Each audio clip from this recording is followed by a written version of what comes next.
మీ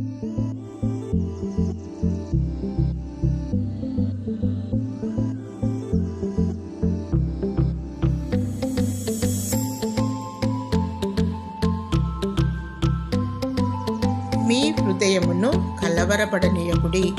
యోహాను సువార్త 14వ అధ్యాయము 1వ వచనం.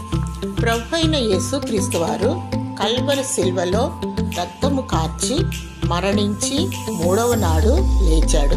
కాపరిని కొట్టగానే శిష్యులు చెల్లాచెదురైపోయినారు. శిష్యులు ఒంటరిగా మిగిలిపోయారు.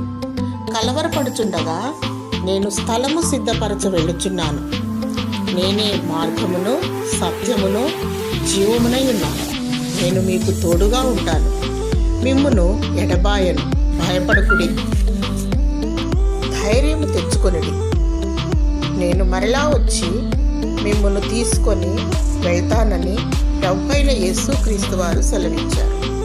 నీవు కూడా నేటి కాలంలో భయముతోనో విపత్తుతోనో వణుకుతోనో అధైర్యపడుతున్నావా? నీ హృదయమును కలవరపడనీయకుడి. దేవుడు మాట తప్పనివాడు, నిన్ను కరుణిస్తాడు. ఆయన నీలో ఉన్నాడు, నీతో ఉంటాడు. నీకేల భయం, సంకోచం, ధైర్యం విడిచిపెట్టకు.